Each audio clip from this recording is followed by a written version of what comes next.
Hello everyone, welcome back to my channel. My name is Paola, and for the second to last video in the 12 Days of Bookmas series, I thought it would be fun to talk a little bit about the 2024 releases that I would have loved to read. As always, there's two sections of these, one for the indies and one for the traditional published books. So let's start with the indies. I want to start by shouting out one of my favorite authors of all time, Viano Onyomo. She released, I think, 4 books in 2024. One that I've already read, but it was recently in 2025. And the other 3 are Easy as Falling, which is a black romance. It has the tropes of strangers to friends to lovers, slow burn and first proximity. It has a non-linear narrative, and it's about a guardian angel and his charge. Sweet Surrender, which is monster romance, and I think it's about someone who has to summon a demon so that the demon can protect them, but the demon is already protecting them. I adored Sweet Vengeance, the first one in the series, and I cannot wait to check this one out. And Until the Last Petal Falls, which is a Nigerian queer platonic retelling of Beauty and the Beast. Sugar Coated Kisses by Lady Marie. This is set during Masquerade Night, and it's a steamy black romance featuring a guy who is a self-proclaimed traditional relationship type and the girl who just turns his world upside down. The next couple of books are books that were released before 2024, but their audiobooks came out in 2024. Thanks to Audio in Color, I will leave a link to them down below in case you're curious. They basically host like a contest every year, and the winners get their books turned to audiobooks, and they're all authors of color, which is something that's really exciting for me as someone who is constantly trying to reach out to indie books and shout them out on my platforms, especially now that I'm like slowly but surely making a little bit of a comeback in the book influencer space. So shout out to Audio in Color. These are the releases that most interested me in 2024. 3 Months to Forever by Hudson Lean. This is narrated by Curtis Michael Holland and David Lee Hyung, and it is an interracial / multicultural romance set in Hong Kong. It is foodie. There's yachting, horse racing, hiking, and in terms of tropes, it's the fish out of water, grumpy / sunshine, and age gap. Cups of You by Carmen Lee. This one is narrated by Adenrele Ojo. I hope I'm pronouncing that right. And Zachary Weber. This is a sweet and steamy small town romance featuring a coffee shop owner and the woman who wants to leave this town because it holds very painful memories. If She Says Yes by Tasha L. Harrison. This is narrated by Mari and Oscar Reyes, and it is an age gap romance between Tomas and Darcy, his best friend's mother. That one sounds so fun.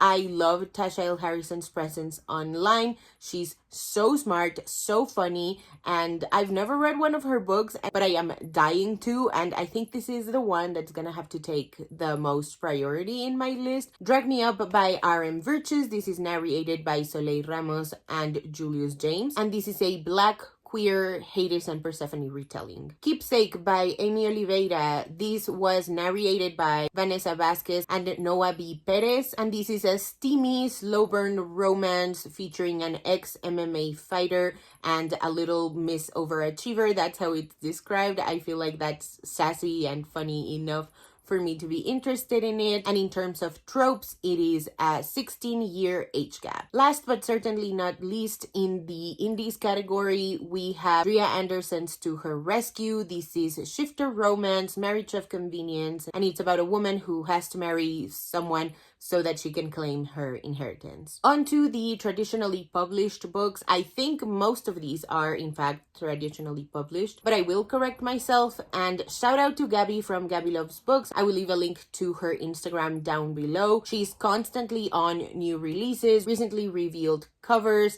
Gabby is such a light in the bookish community, so big shout out to her. Link in the description below. I found all of these books thanks to her. First up, we got Kimberly Lemmings. That Time I Got Drunk and I Got Saved by a Demon.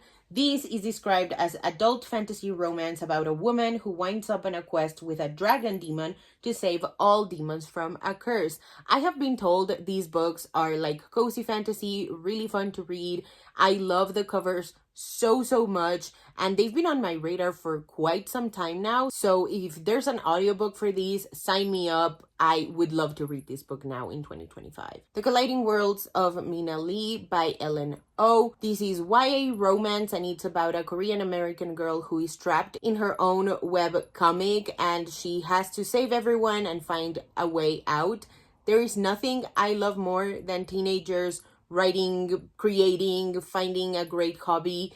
And then if it's a story, I love when they're trapped in it. I am dying to check this book out. Please pray that I can find it in my audiobook apps. The Dating Countdown by Angie Peltier. This is actually indie romance, but because I found it on Gabby's page, I just lumped them all together. I'm sorry about that. And it's about two women who go on 10 friend dates to prove that they have something else going on other than just physical attraction, but their dates keep getting reset because they just can't keep their hands off each other. I Hope This Email Doesn't Find You by Anne Liang. And this is a YA romance about a girl who is venting via email and she accidentally sends them to her whole school. This one just sounds so fun to me. I have heard online that it gives a lot of people secondhand embarrassment, and there is nothing I love more than fictional teenagers embarrassing themselves the way I did when I was a teenager myself. Aesop by Axie Oh. This is second chance romance. I think it's set in Korea, and it's about a girl who gives her ex-boyfriend, who happens to be a K-pop idol, a place to hide after a scandal. Daniel Reconstructed by James Ramos, and this is queer YA about an autistic boy who likes to hide behind the camera until he finds himself starring in his own romance. Looking for Smoke by K.A. Coble. This is YA, it's mystery thriller, and it's about a girl who attends a Blackfeet ceremony with a group of teens. Later, one of the girls is found murdered, and so the rest of them have to clear their names as they all had a motive. This is How You Fall in Love by Anika Hussein. This is Desi YA, and it's fake dating, centering a girl who agrees to be sort of a front to his best friend so that he can continue on his own secret dating. Look at this cover. It looks like a Love Square mess. I am dying to check this book out. Holy shit, do I love a teenage mess in fiction. Rani Chudhuri Must Die, I hope I'm pronouncing that right. This is by Adiba Jagardar, and it is YA sapphic, and it's about two ex-best friends turned rivals who find out that they're dating the same guy, and so they are plotting to tank his reputation at a science competition. Adiba Jagardar is one of my favorite voices in YA. I cannot wait to check this book out. A Tempest of Tea by Hafsa Faisal. I cannot believe this book is finally out. I feel like I have been hearing about this since forever. I think I was on Twitter the day Hafsa announced this book deal, and ever since then I've just been so interested in it. It's about a heist that centers a girl who runs a tea shop that illegally caters to vampires. Icarus by Kay Ancrum. This is queer YA romance. It's about a thief who steals art from this very rich man and replaces it with his father's forgeries until he gets caught by the rich man's son, and so shenanigans ensue. I read very early chapters of this book, full disclosure. I love Kayla's writing with my entire freaking heart. I am in the acknowledgements of this book, humble brag, and I never got to read a finished copy. I know it's in my Storytel app, so as soon as I'm done recording this video, you better believe I'm lining that up. Cash Delgado is Living the Dream by Taylor K. Mejia. This is sapphic adult romance, and it's about a woman who is juggling single motherhood, having to save the bar that she bartends at, and discovering her sexuality as she slowly falls in love with her best friend. Taylor K. Mejia is another one of my favorite authors. I love his presence online, and I just need to read more books by him. I think I've only read Miss Meteor, which he has written with Anna Mary McLemore, and It Happened to Anna, which is horror middle grade. I know he has written a bunch of YA novels, but I think now he has 2 adult romances. Anyway, I'm just dying to read his books. A Wolf Steps in Blood by Tamara Jarrett. This is sapphic werewolf novella, and it's about a woman who has to get help from an exiled witch for the sake of her pack's future. Dear Wendy by Anne Sao. This is YA and it's about two Arrow Ace college freshmen who are feuding online but are slowly becoming friends in real life. The 7/10 split by Carmen Lee. This is sapphic adult romance and it's about two ex-best friends who are now working at the same school and are part of the same bowling team. Flawless Girls by Anna Marie McLemore. This is queer YA fantasy and it's about a girl who goes to a finishing school but suddenly vanishes,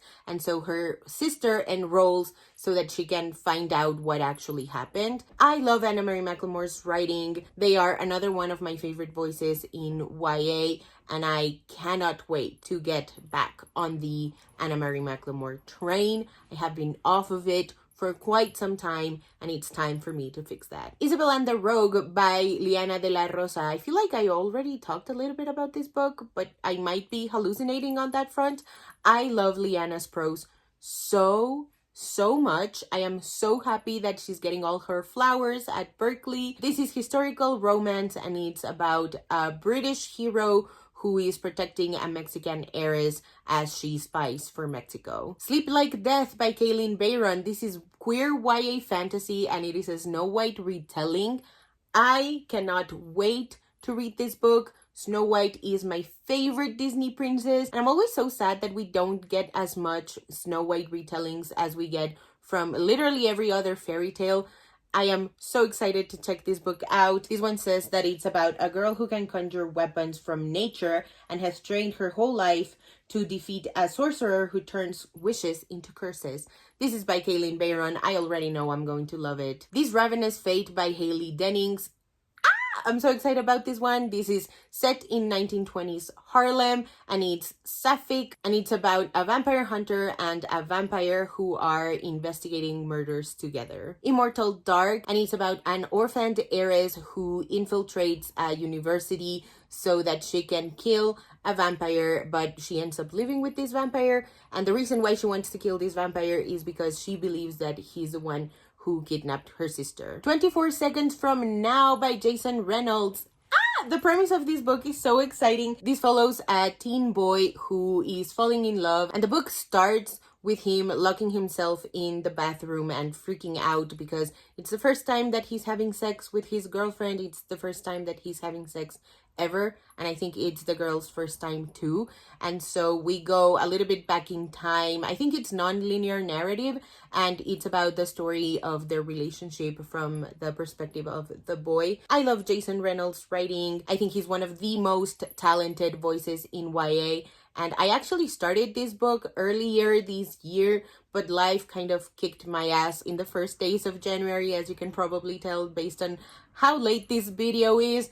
But yeah, I'm dying to continue reading this book. The cover is also really stunning. And last but certainly not least, we have I Am the Dark by Jamieson Shea. And this is YA horror, and it's about a former ballerina who discovers she's not the only monster around. I think this is a sequel to I Discovered the Beast and the Beast is Me. I think that's the name of the book. I'll put the cover here. Have I read that book yet? No, but I most certainly will. Also, a little bit of a side note as we are wrapping up this video, I didn't include the books that are on my NetGalley shelf because I'm going to talk about them in my next video. So stay tuned for my 2025 reading goals.